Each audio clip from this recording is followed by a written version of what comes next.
Hello students, मैं एक बार फिर से आप सभी का स्वागत करता हूं अपने यूट्यूब चैनल डिप्लोमा लेक्चर में। तो आज हम बात करने वाले हैं सॉइल मैकेनिक्स में एक नए चैप्टर के बारे में, जो कि हमारा है shallow and deep foundation. Foundation के बारे में हम थर्ड सेमेस्टर में भी पढ़ चुके हैं, फोर्थ सेमेस्टर में भी थोड़ा बहुत पढ़ चुके हैं, और हम फिफ्थ सेमेस्टर में हैं, तो भी आज यहाँ पे जो शैलो एंड डीप फाउंडेशन के बारे में है वो हमको पढ़ना है।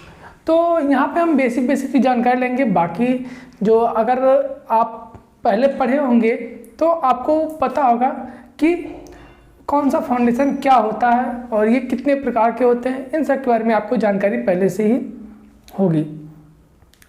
तो आज हम बात करने वाले हैं शैलो एंड डीप फाउंडेशन के बारे में। तो देखते हैं कि शैलो फाउंडेशन क्या होता है और डीप फाउंडेशन क्या होता है। शैलो और डीप हिंदी में क्या बोलते हैं? उथली एवं गहरी नींव। नाम से पता चल रहा है कि उथली नींव मतलब जो बहुत ज़्यादा गहराई ना हो, ऊपर ही ऊपर हो, वो हमारी उथली नींव कहलाती है। और गहरी नींव जिसकी गहराई अधिक होती है वो गहरी नींव कहलाती है। चलिए देखते हैं एक एक करके दोनों के बारे में डिस्कस करते हैं, और ये कितने प्रकार के होते हैं उनके बारे में भी डिस्कस करेंगे। सबसे पहले हम बात करते हैं कि फाउंडेशन क्या होता है। ठीक है,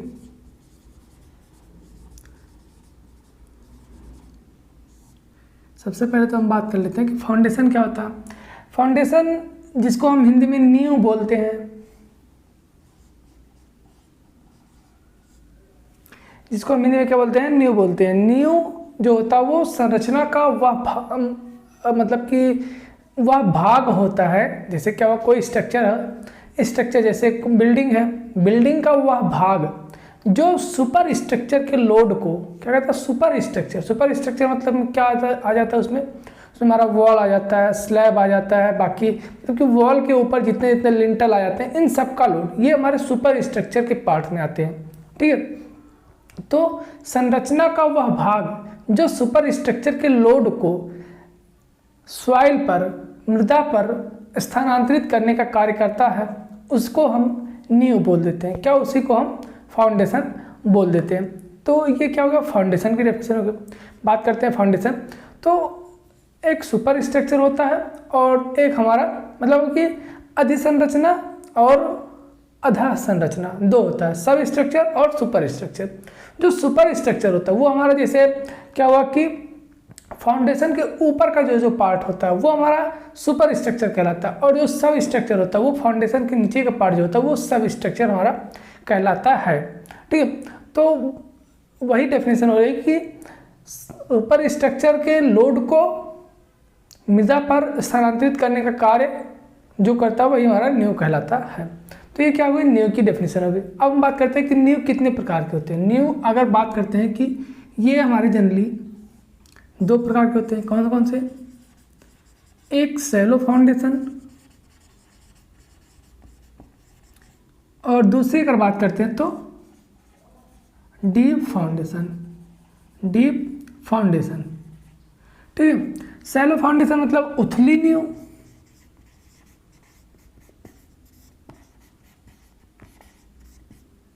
और डीप मतलब गहरी नींव। अब उथली नींव और गहरी नींव क्या अंतर होता है इनमें? उथली नींव और गहरी नींव, जब गहरी की बात आ रही है मतलब कि उसकी जो डेप्थ में है दोनों के अंतर होगा, तभी तो इनका नाम अलग अलग हुआ। उनके डेप्थ के बेसिस पे क्या किया गया है, इसको वैज्ञानिकों ने अलग अलग डिवाइड किया है, मतलब कि बताया कि ये गहरी नींव हो सकता है और ये हमारा उथली नींव हो सकता है। तो एक वैज्ञानिक थे तरजागी साहब। कौन? तरजागी, जिसको हम सॉइल मैकेनिक्स का पिता कहते हैं, फादर्स ऑफ सॉइल मैकेनिक्स कहते हैं। उन्होंने क्या बताया, यदि कोई फाउंडेशन है उसकी जो डेप्थ है और उसकी जो विड्थ है, इन दोनों का जो रेशियो है वो 1 से कम या फिर 1 के बराबर होता है, तो वो हमारा शैलो फाउंडेशन कहलाता है।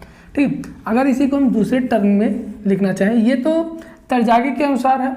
अगर हम जैसे अभी तक हम क्या पढ़ते आ रहे थे कि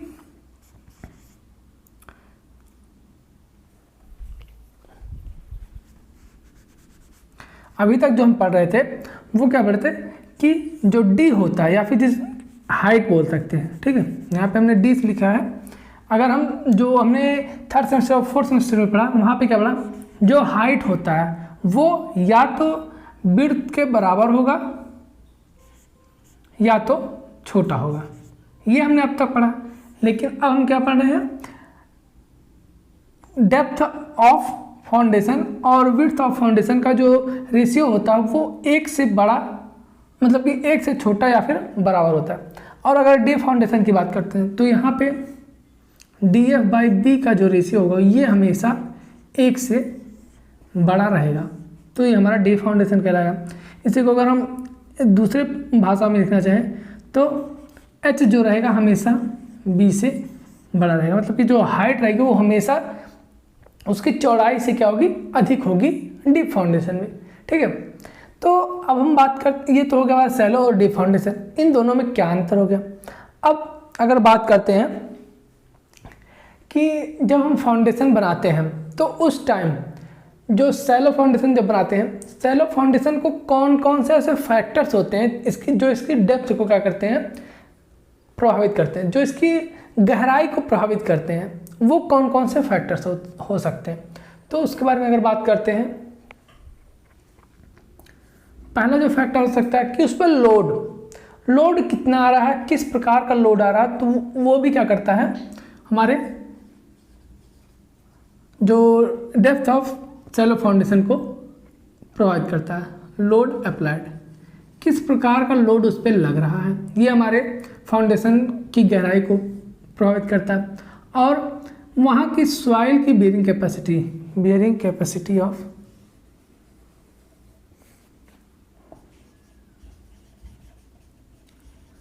बेयरिंग कैपेसिटी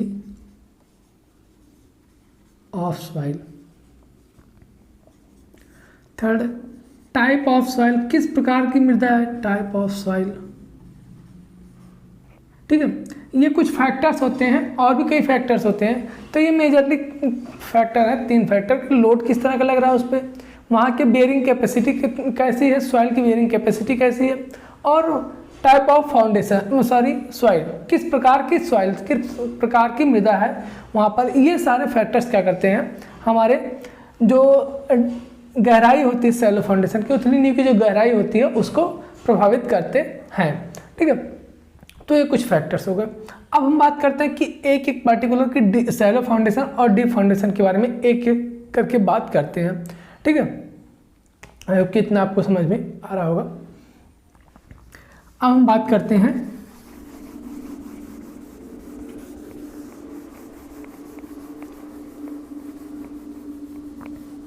अब पर्टिकुलर हम बात करते हैं किसके बारे में, सैलो फाउंडेशन के बारे में।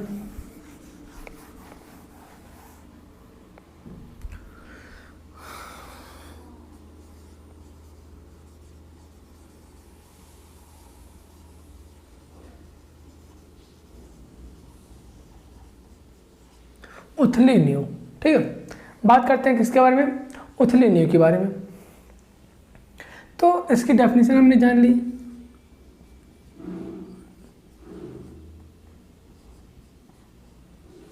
ये उसकी डेफिनेशन हो गई। ठीक है, अब आपको समझ में आ रहा होगा कि इसकी डेफिनेशन कैसे हो गई। वह नींव, ठीक है, क्या लिख सकते हैं डेफिनेशन, अगर आपको नहीं समझ में आ रहा है तो वह नींव जिसकी गहराई हमेशा चौड़ाई के बराबर या फिर चौड़ाई से कम रखी जाती है वह हमारी उथली नींव कहलाती है। ठीक है, ये क्या होगा इसकी डेफिनेशन।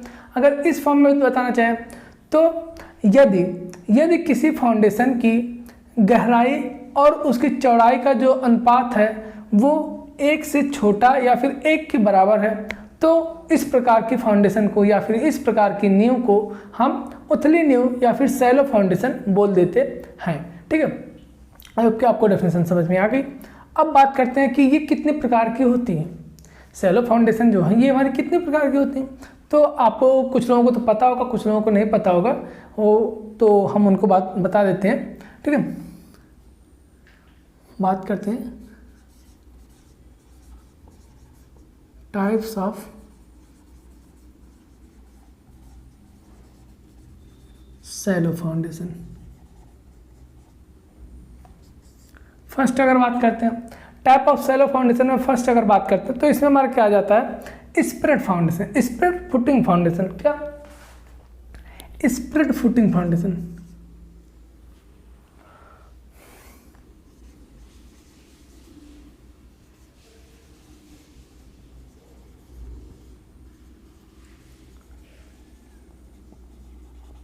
स्प्रेड फुटिंग फाउंडेशन मतलब कि फैलाव खसकेदार नींव, जिसको हम बोलते हैं क्या, खसकेदार नींव बोल देते हैं। ठीक है। सेकंड हम combined footing foundation, combined footing foundation.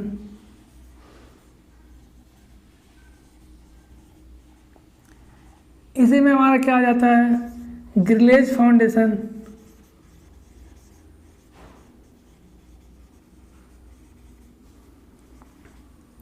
इसी में हमारा जाता है मैट या raft foundation,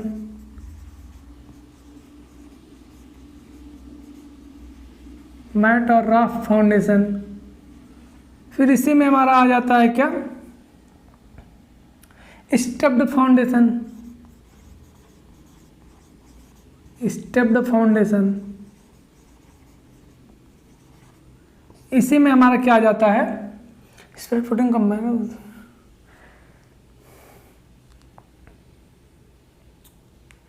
strap foundation,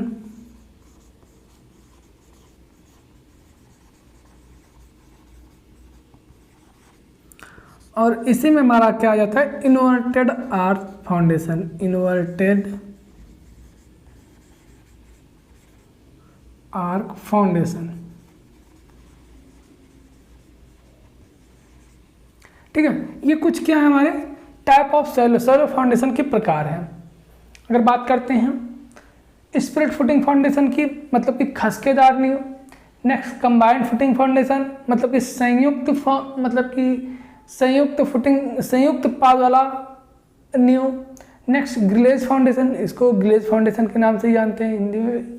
mat या फिर राफ्ट फाउंडेशन, इसको भी मैट या फिर राफ्ट फाउंडेशन ही बोलते हैं हिंदी में। स्टेप्ड फाउंडेशन, जिसको हम बेंच्ड फाउंडेशन भी बोलते हैं। क्या, बेंच फाउंडेशन, मतलब कि बोल सकते हैं स्टेप मतलब क्या हो जाएगा हमारा, पौड़ीदार। ठीक है, पौड़ीदार या फिर बेंच फाउंडेशन जिसको बोल सकते हैं। ठीक है। स्ट्रैप फाउंडेशन, स्ट्रैप फाउंडेशन मतलब क्या हो जाता है, पट्टक नींव। ठीक है, पट्टक नींव। और इन्वर्टेड मतलब कि उल्टी डाट नींव, इन्वर्टेड आर्ट मतलब उल्टी डाट नींव। ये आप सबके बारे में जानते होंगे थोड़ा बहुत। ठीक है क्या, लेकिन फिर भी हम आपको बता देते हैं कि स्टेप क्या, स्प्रेड फुटिंग फाउंडेशन की फाउंडेशन क्या होती है।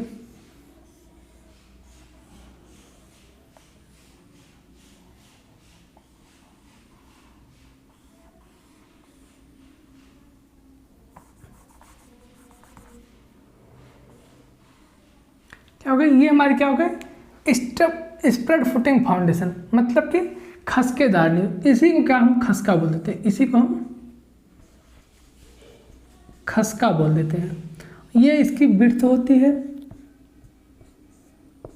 और ये इसकी डेप्थ होती है, जिसको हम डीएफ बोलते हैं। इसी का रेशियो हम बोल रहे हैं DF/B का रेशियो इससे बड़ा नहीं होना चाहिए। ठीक है, इससे छोटा मतलब कि इससे हमेशा छोटा ही होना चाहिए। ये क्या होगा हमारा स्प्रेड फुटिंग फाउंडेशन होगा। अगर इसका क्या करते हैं हम देखते हैं कि किस प्रकार का इसका लोड डिस्ट्रीब्यूशन बनता है, तो उसके बारे में बात करते हैं। अगर लोड डिस्ट्रीब्यूशन डायग्राम इसका देखते हैं तो किस प्रकार बनता है उसके देख लेते हैं बात।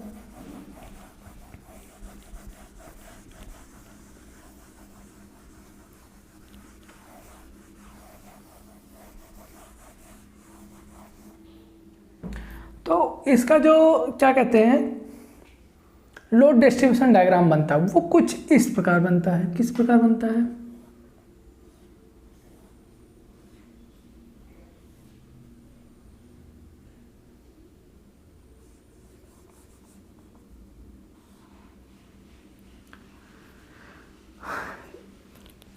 एक हमारी कोहेसिव सॉइल होती है, दूसरी नॉन कोहेसिव सॉइल होती है और यूनिफॉर्म सॉइल होती है। मतलब कि अगर हमारे पास कोहेजन लेस सॉइल है तो इसका कुछ लोड डिस्ट्रीब्यूशन डायग्राम इस तरह से बनेगा। अगर कोहेजन लेस सॉइल है तो। लेकिन अगर एक कोहेसिव सॉइल होगी तो उसका डायग्राम कैसे बनेगा, वो कुछ इस तरह से बन जाएगा। इसको मिटाते हैं।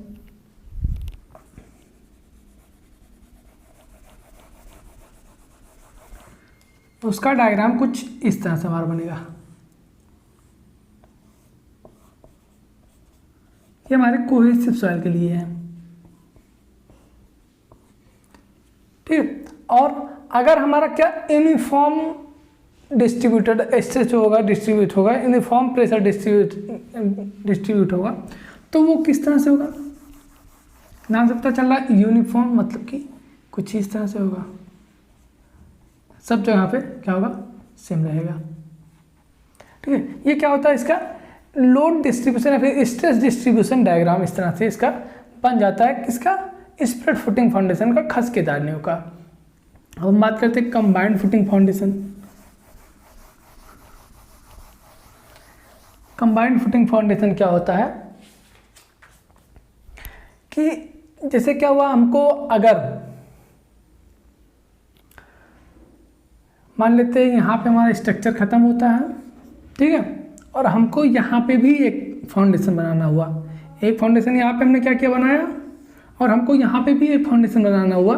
तो क्या करते हैं, इसको हम आगे बढ़ा के यहाँ का जो क्या कहते हैं लिंटल बीम जो होगी, या फिर जिसको ग्राउंड बीम बोल सकते हैं, जो ग्राउंड बीम होगी उसको आगे बढ़ाएंगे, और यहाँ पे भी क्या करेंगे, हम एक फाउंडेशन बना देते हैं। तो क्या है, ये फाउंडेशन इसी में कंबाइन है, ये फाउंडेशन जो है इसी में कंबाइन है, इसलिए इसको क्या बोल देते हैं हम, कंबाइंड फुटिंग फाउंडेशन बोलते हैं। जब दो या दो से अधिक फाउंडेशन को हम एक साथ बनाते हैं तो इसको कंबाइंड फुटिंग फाउंडेशन के नाम से जानते हैं, ठीक है।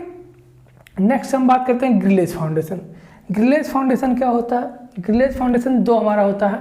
एक तो हमारा जो ग्रिलेज फाउंडेशन होगा वो वुड का होगा, लकड़ी का होता है, और दूसरा जो होता है हमारा वो स्टील का होता है, ठीक है। तो उसको हम ग्रिलेज फाउंडेशन, मतलब कि जब हाँ, तो वुड का होता है और स्टील का होता है। मतलब कि क्या होता है, हमारे पास पहले वुड के बनाए जाते थे, लेकिन अब वुड के नहीं बनाए जाते। क्या करते हैं, हम एक तरह से रेनफोर्समेंट प्रोवाइड करते हैं। जो कंक्रीट का हमारा फाउंडेशन होता है उसी में क्या करते हैं, हम रेनफोर्समेंट प्रोवाइड कर देते हैं। तो वैसे तो रेनफोर्समेंट सब में प्रोवाइड करना है हमको, क्योंकि हम आरसीसी बनाते हैं, अक्सर सीसी का बहुत कम ही बनाते हैं। इसमें जो होता है वो अलग तरह से डिजाइन किया जाता है, इसको जो ग्लेज फाउंडेशन होता है, ठीक है। और मैट या फिर राफ्ट फाउंडेशन, मैट या फिर राफ्ट फाउंडेशन कब हम बनाते हैं, जब एरिया बहुत बड़ा होता है, और एरिया बहुत बड़ा होता है और वहाँ की लोड बेयरिंग कैपेसिटी उतनी अधिक नहीं होती है, अच्छी नहीं होती लोड बेयरिंग कैपेसिटी।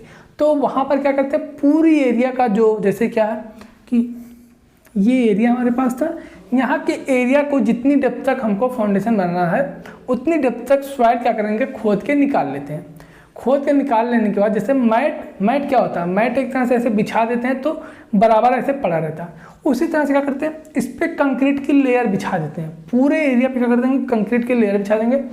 उसके बाद उसका जो बेस है वो बेस बन जाएगा। बेस बनने के बाद जहाँ जहाँ पे हमको फाउंडेशन बनाना होता है वहाँ पे क्या करते हैं, हम ऐसे फाउंडेशन बना देते हैं, ठीक है। ये हमारा मैट फाउंडेशन हो। मैट फाउंडेशन इसको क्यों कह रहे हैं, क्योंकि क्या कर रहे हैं कि मैट की तरह पहले इस पर कंक्रीटिंग पूरा कर देना चाहिए, उसके बाद फिर फाउंडेशन बनाना। तो ये हमारा मैट फाउंडेशन इसीलिए इसको कहते हैं। ये फाउंडेशन जहाँ पर सॉइल की बेयरिंग कैपेसिटी सही नहीं होती वहाँ पर बनाते हैं।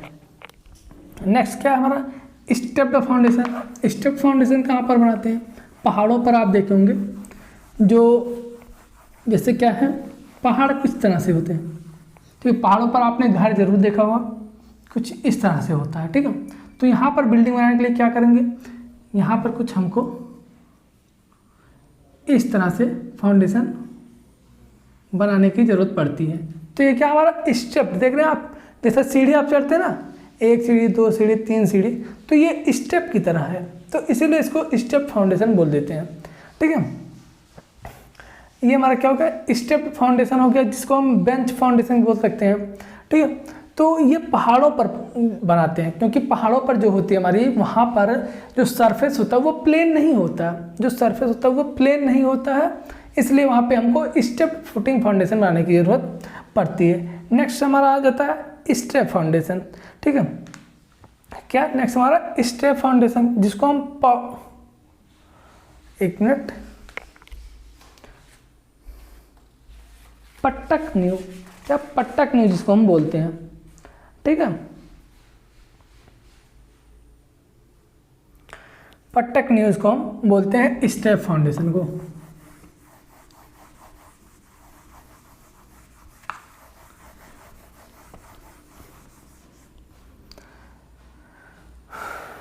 ठीक है। और फिर इन्वर्टेड आर्च फाउंडेशन आप जानते ही हैं कि जैसे आपने देखा होगा कि अगर नदी से कहीं नहर में अगर पानी आ रहा तो वहाँ पे आप देखेंगे कि कुछ इस तरह से हमारा फाउंडेशन बना रहता है, वहाँ पे जो भी हमारा उसके ऊपर स्ट्रक्चर बनाना होता है कुछ इस तरह से फाउंडेशन इस तरह से फाउंडेशन होता है। ये तो हमारा क्या होता है, सीधी डॉट होती है, लेकिन वहाँ पे क्या होता है, इस तरह से हमारा बना होता है, ठीक है। इसको क्या बोलते हैं हम, इन्वर्टेड आर्क फाउंडेशन बोल देते हैं, इन्वर्टेड आर्च फाउंडेशन बोल देते हैं। तो ये चीज़ नहरों के, जैसे जहाँ से पानी आता है नहरों में, नदियों में अगर आप देखे होंगे कहीं पे, तो वहाँ पे आपको मिलता है इस तरह का फाउंडेशन, ठीक। तो ये क्या हुआ, हमारे टाइप ऑफ सैलो फाउंडेशन हो गया। अब हम बात करते हैं क्या, डीप फाउंडेशन की बात कर लेते हैं। आई होप कि आपको सैलो फाउंडेशन के बारे में समझ में आया होगा कि सैलो फाउंडेशन क्या होता है और कितने प्रकार के होते हैं, कौन से फाउंडेशन कहाँ पे यूज किए जाते हैं सैलो फाउंडेशन में।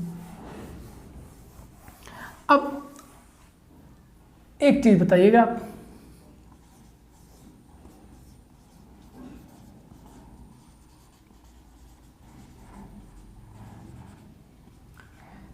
जब हमने सैलो फाउंडेशन बनाया, ठीक है, तो हमें डीप फाउंडेशन बनाने की ज़रूरत क्यों पड़ी, हम डीप फाउंडेशन क्यों बना रहे हैं, जो कि इतना गहराई, हम इतना गहरा तक कैसे लेके जाएंगे, और तो पॉसिबल नहीं होता ना, इतना आसान नहीं होता ना डीप फाउंडेशन बनाना। तो हम डीप फाउंडेशन बना क्यों रहे हैं, सैलो फाउंडेशन ना बना दे वहाँ पे, तो ज़रूरत है डीप फाउंडेशन की भी, हमको ज़रूरत है बनाने की। क्यों ज़रूरत है, अगर मान लेते हैं कहीं की जो सॉइल है वो सैंडी है, ऊपर की जो सॉइल है वो सैंडी है, कहीं बहुत नीचे जाने के बाद उसका हार्ड स्ट्रेटा मतलब कि कठोर सॉइल मिल रही है, तो वहाँ पे हम सैलो फाउंडेशन कैसे बनाएंगे, जब उसकी डेप्थ बाई जो डी बाई बी का जो रेशियो है वो एक से अधिक नहीं होगा या फिर एक के बराबर ही होगा, तो कैसे हो पाएगा, पॉसिबल नहीं हो पाएगा। या फिर वहाँ की मान लेते हैं सॉइल की बेरिंग कैपेसिटी जो है वो कम है, जब सॉइल की बेरिंग कैपेसिटी कम है तो वहाँ पे स्ट्रक्चर बनाना पॉसिबल नहीं होता है, तो उसके लिए हमको डीप फाउंडेशन बनाने की ज़रूरत पड़ी। किसके लिए, सॉइल की बेरिंग कैपेसिटी क्योंकि वहाँ पर कम है, तो उसके लिए फाउंडेशन को हमको रोकने के लिए हार्ड स्ट्रक्चर चाहिए। जब हार्ड स्ट्रक्चर चाहिए तो उसके लिए बहुत नीचे हमको जाना पड़ेगा, जितना भी नीचे जाना पड़े वो तो जब हम कहीं पे कोई स्ट्रक्चर बनाते तो हमको पता चलता है कि हाँ, जब वहाँ पे चेक करते हैं तो पता चलता है कि हाँ यहाँ पे इतनी गहराई पर हमको हार्ड स्ट्रक्चर मिलेगा और फिर इतनी गहराई का हमको यहाँ पर फाउंडेशन डालने की ज़रूरत पड़ेगी, तो वहाँ पे हमको डीप फाउंडेशन डालने की ज़रूरत पड़ी। या जैसे कहीं पे सॉइल मान लेते हैं सैंडी सॉइल है, या फिर कहीं पे जो सॉइल की बेरिंग कैपेसिटी वो बहुत कम है, तो वहाँ पे इस प्रकार का हम फाउंडेशन बनाते हैं। वहाँ पे सैलो फाउंडेशन बनाना पॉसिबल नहीं होता, तो वहाँ पे हमको डीप फाउंडेशन बनाने की ज़रूरत पड़ती है। इसकी डेफिनेशन जो बोल सकते हैं हम, डी एफ बाई बी का रेशियो वो हमेशा 1 से बड़ा होगा। डेप्थ हमेशा विड्थ से जो ये गहराई होगी ये हमेशा इससे बड़ी होगी, ये बी है तो ये डी, ये हमेशा इससे बड़ी होगी, इसलिए इसका रेशियो हमेशा 1 से बड़ा होगा, ठीक है। ये हमारा होगा क्या, डीप फाउंडेशन। अब डीप फाउंडेशन कितने प्रकार के होते हैं इनकी बात कर लेते हैं, टाइप्स ऑफ डीप फाउंडेशन की बात कर लेते हैं। Types of deep foundation, deep foundation के प्रकार एक पाइल फाउंडेशन, दूसरा कैसन फाउंडेशन। दो प्रकार की हमारी फाउंडेशन होती है, ठीक है। इसी में वेल फाउंडेशन भी आता है, ठीक है, ये हमने आपको बताया हुआ था, ठीक है। पाइल फाउंडेशन, कैसन फाउंडेशन, वेल फाउंडेशन, ये जब आपको बिल्डिंग कंस्ट्रक्शन पढ़ाया तो वहाँ पे भी हमने आपको बताया था कि कौन कौन सी फाउंडेशन हमारे पास होती हैं डी फाउंडेशन की अगर बात करते हैं, ठीक है। तो सबसे पहले पाइल फाउंडेशन की बात करते हैं। तो पाइल फाउंडेशन क्या होता है, ये कुछ जैसे आप खूंटा देखे होंगे जिसमें जो भैंस गाय जो भी जानवर होते हैं आपके घर पे, कोई भी जानवर होगा उसको बांधने के लिए यूज किया जाता है खूंटा, ठीक है। वो किस तरह का होता है, वो कुछ इस तरह का होता है, ठीक है। तो ये भी क्या होता है, इसी तरह का फाउंडेशन होता है ताकि नीचे जाने तक आसानी से ये चला जाए। इसका ये जो सिरा होता है ये नुकीला होता है ताकि ये आसानी से हार्ड स्ट्रेटा तक आराम से पहुंच जाए। और यहाँ पे एक कैप लगा होता है, स्टील का कैप। ये पूरा फाउंडेशन क्या होगा, हमारे कंक्रीट का होगा, लेकिन ऊपर स्टील का कैप लगाते हैं। क्यों लगाते हैं, उसकी बात करते हैं, ठीक है।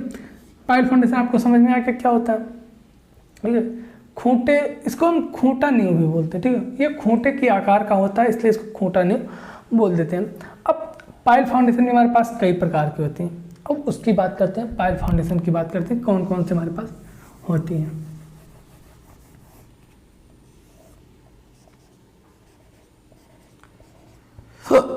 अगर पाइल फाउंडेशन की बात करते हैं तो इसमें हमारा आता है बियरिंग पाइल,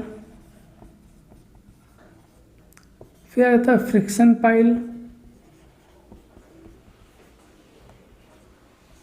इसी में जाता है हमारा टेंशन पाइल, ठीक है। इस तरह कई होते हैं, जैसे फिर कंपैक्शन पाइल हो गया, एंकर पाइल हो गया, ठीक है, कंपैक्शन पाइल हो गया, एंकर पाइल हो गया। बेयरिंग पाइल मतलब क्या हो जाएगा कि धारण स्थूणा नहीं, ठीक है, खूंटा नहीं और फिर स्थूणा नहीं इसको बोल देते हैं, ठीक है। फिर इसी तरह से फ्रिक्शन मतलब घर्षण पाइल हो गया, टेंशन मतलब तनन पाइल हो गया, कंपैक्शन मतलब संघनन पाइल हो गया, एंकर मतलब एंकर पाइल हो गया, ठीक है। इसी तरह से और भी हमारे पास होते हैं, ठीक है। सीट पाइल हो गया, फेंडर या फिर डॉल्फिया पाइल बोल सकते हैं, क्या सीट पाइल, फेंडर पाइल, क्या फेंडर पाइल, और फिर और क्या हो सकता है हमारा बैटर पाइल। ये हमारे पाइल के प्रकार है, क्या पाइल के प्रकार है केवल, bearing pile, friction pile, tension pile, compaction pile. Bearing pile की बात करते हैं तो ये लोड को बियरिंग करने के लिए हमारा बनाते हैं, ठीक है। तो लोड को बियरिंग करने के सारे होते हैं, लेकिन जो कंपैक्शन पाइल होता है ये केवल वहाँ के सॉइल को कॉम्पैक्ट करने के लिए होता है। जैसे वहाँ पे क्या होता है कि सॉइल का कंपैक्शन अच्छे से नहीं हुआ तो वहाँ पे क्या करते हैं, कंपैक्शन पाइल को मृदा में सॉइल में धंसा देते हैं अंदर तक, उसके बाद उसको वाइब्रेट करवाते हैं। क्या करते हैं, वाइब्रेट करवाते हैं। जब वाइब्रेट होगा वहाँ पर तो वहाँ की जो सॉइल होगी वो धंस जाएगी, वो धंसेगी, मतलब सेटल करेगी, तो वहाँ पर कॉम्पैक्शन का प्रोसेस होता है। तो ये हमारा कॉम्पैक्शन पाइल इसलिए उसको बोल देते हैं। फ्रिक्शन पाइल क्या होता है, फ्रिक्शन पाइल में हमारा ये जो हमारा पाइल होता है, इस पाइल में फ्रिक्शन के लिए यहाँ पे या फिर कोई छड़ ऐसे लगा देते हैं, ठीक है, या फिर यहाँ पे कुछ ऐसे काट देते हैं, ठीक है, ऐसे काट देते हैं, मतलब कि ताकि इसमें फ्रिक्शन जनरेट हो, बस और कुछ नहीं। पाइल में फ्रिक्शन कैसे जनरेट होगा, जब उसकी सरफेस रफ होगी, जब रफ सरफेस होगी तो भी उसमें क्या होगा, फ्रिक्शन जनरेट होगा। और फ्रिक्शन जनरेट क्यों करेंगे हम, ताकि वो आसानी से जो आसपास का जो सॉइल है, आसपास की सॉइल है किसके, पाइल के, उस पर अच्छे से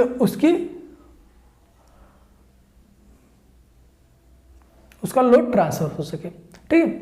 जब उसमें क्या होगा, जैसे क्या होगा, जब रफ सरफेस रहेगा तो सॉइल को वो ज़्यादा कांटेक्ट मिलेगा। जब कांटेक्ट को ज़्यादा मिलेगा, जब वो सॉइल जो होगा उसके ज़्यादा कांटेक्ट रहेगी तो वो लोड भी आसानी से ज़्यादा ट्रांसफ़र कर पाएगा। जब सरफेस स्मूथ रहेगा तो क्या होगा, वो नीचे धंसता चला जाएगा। ठीक है, तो इसलिए क्या कहते हैं, फ्रिक्शन पाइल का यूज हम करते हैं। एंकर पाइल, सीट पाइल क्या होता है, ये सीट पाइल क्या होता है, ये भी सीट की तरह इसको बनाते हैं। सीट मतलब चादर, चादर पाइल। ठीक है। फेंडर पाइल, फेंडर मतलब क्या होता है, फेंडर मतलब फेंडर ही बोल सकते हैं। ठीक है। बैटर पाइल, बैटर पाइल हमारा कुछ इस तरह से होता है। किस तरह से होता है, अगर हम बनाने की कोशिश करते हैं तो कुछ इस तरह से हमारा होता है।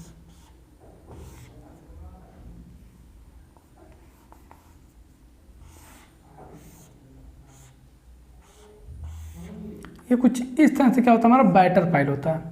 ठीक है। इसमें तीन, एक तरह से बोल सकते हैं, तीन पाइल को कंबाइन किया जाता है, लेकिन पाइल को कंबाइन नहीं किया जाता। ये कुछ इस तरह के आकार का, इस साइज का बनाया जाता है, मतलब कि इस शेप का बनाया जाता है, वो हमारा बैटर पाइल कहलाता है। ठीक है। ये हमारा क्या होगा, बैटर पाइल हो गया। अब अगर हम कैसन पाइल की बात करते हैं या फिर वेल पाइल की बात करते हैं, तो वेल पाइल जो हमारा होता है, ये हम जिसको हम कूपक नींव बोल देते हैं या फिर कूप नींव बोल देते हैं। तो जैसे हमारा कोई समुद्री एरिया है, समुद्र में हमको क्या करना है, कोई स्ट्रक्चर बनाना है और वहाँ पे फाउंडेशन बनाने की ज़रूरत है, तो वहाँ पे ना हम डीप फाउंडेशन बना सकते हैं और ना ही हम वहाँ पे सैलो फाउंडेशन बना सकते हैं, तो वहाँ पे पाइल फाउंडेशन भी नहीं बना सकते। तो वहाँ पे हमें को वेल फाउंडेशन बनाने की जरूरत पड़ती है। क्या, वेल फाउंडेशन वहाँ पे हम बनाते हैं, जिससे कि इसको कूपक नींव क्यों कहते हैं, क्योंकि यहाँ पे जो होता है हमारा, ये हमारे कूप, जो आप कुआं देखे हैं, कुआं किस तरह होता है, ये कुछ इस तरह से होता है। तो यहाँ की मतलब कुएं की तरह इसका भी जो आकार होता है वो बनता है। ठीक है। ये भी कुएं की तरह ही हमारा होता है, इसलिए इसको कूपक नींव या फिर वेल फाउंडेशन के नाम से जानते हैं। ठीक है। ये कुछ इस तरह से हमारा बना होता है। ठीक है। तो ये हमारा क्या हुआ, फाउंडेशन हो गया। अब क्या आपको समझ में आया होगा सारी चीज़ें। आपको फाउंडेशन बस इतनी चीज़ें पढ़नी थी। थोड़ा बहुत अगर कोई चीज़ छूटा हो, कोई हेडिंग, कोई टॉपिक छूट गई होगी, तो आप कमेंट बॉक्स में ज़रूर कमेंट करके बताइएगा कि क्या चीज़ छूटा हुआ है। तो अगर आज के लिए इतना रखते हैं। अगर वीडियो आपको पसंद आए तो वीडियो को लाइक कर सकते हैं, चैनल पर नए तो चैनल को सब्सक्राइब कर सकते हैं। मिलते हैं आपसे नेक्स्ट वीडियो में नए चैप्टर के साथ, जो कि इस सब्जेक्ट सॉइल मैकेनिक्स का लास्ट चैप्टर होगा। क्या, सॉइल स्टेबलाइजेशन। ठीक है। जिसको एक मिनट, एक और नाम से ग्राउंड इम्प्रूवमेंट टेक्निक। ठीक है।